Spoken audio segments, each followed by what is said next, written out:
សូមចម្រើនពរញាតិញោមពុទ្ធបរិស័ទស្រីគ្រប់រូបញាតិញោមកាត់បុកលហងប្រគេនព្រះសង្ឃទាំងអស់ព្រះអង្គបុកភ្លាមបើណា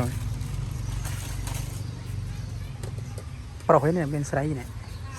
អូនប្រុសឬស្រីប្រាប់គេប្រុសហ៎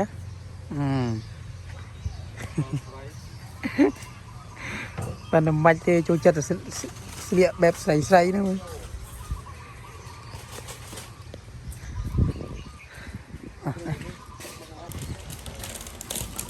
អូនឈ្មោះយោហៅអាខ្ជូហើយពុកម៉ែបងប្អូនកុំច្រឡំថាអូនជាស្រីណាតាមពិតអូនជាមនុស្សប្រុសទេអូនប្រាប់គេត្រង់មួយប្រុសឬស្រីប្រុសដោះងុយហ៎ដោះងុយឬអីហ៎ដោះងុយអត់អូនអត់រៀនចេះឡើយទេមកប្រាប់គេអាយុប៉ុន្មានហើយអត់ដឹងទេអូអូននឹងកើតឆ្នាំណាញ៉ាំអត់ដឹងទៀត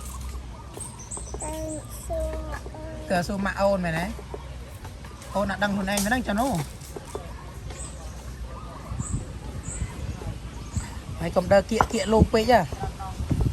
តែគីមើលពីចង្អាយមកគេថាលោកប៉ះកូនស្រីអត់ទេណាថាអូនប្រុសទេអូនប្រុសទេ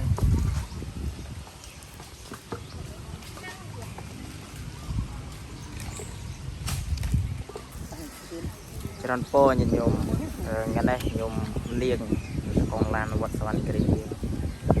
គាត់បានរៀបចំបុកលហុងទៅដល់ព្រះសង្ឃនៅក្នុងវត្តសវណ្ណគិរីទាំងអស់ខ្ញុំសាមិញមានជាសាច់អាំងហើយនឹងបកាអាំងញោមនៅគ្រាថ្ងៃនេះញោមបានធ្វើជាបុកលហុងគេដល់ព្រះសង្ឃនៅក្នុងវត្តសវណ្ណគិរី60អង្គជាងញាតិញោម